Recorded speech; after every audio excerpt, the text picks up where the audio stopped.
Увеличението го налага това, което се споделят от всички експерти последната година и половина в България, а именно, че ценовите равнища на регулирания пазар в България последната година и половина-две са изкуствено потискани надолу.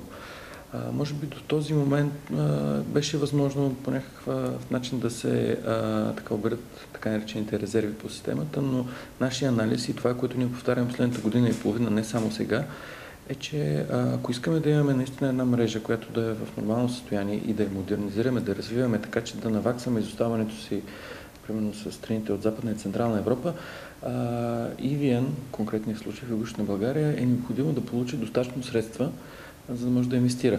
Няма откъде друго да дадат тези средства, освен през цената на електроенергията. Ние продаваме електроенергия, ние разпределяме електроенергия, това е нашия бизнес. Тази цена се регулира изцяло от Държавната комисия за енергийно и водно регулиране. Тя посочва каква да бъде. Ние можем само да посочим какви средства са нужни да дадат при нас през цената. И това е, което правим. Искаме ли да имаме мрежа, която да е на добро ниво?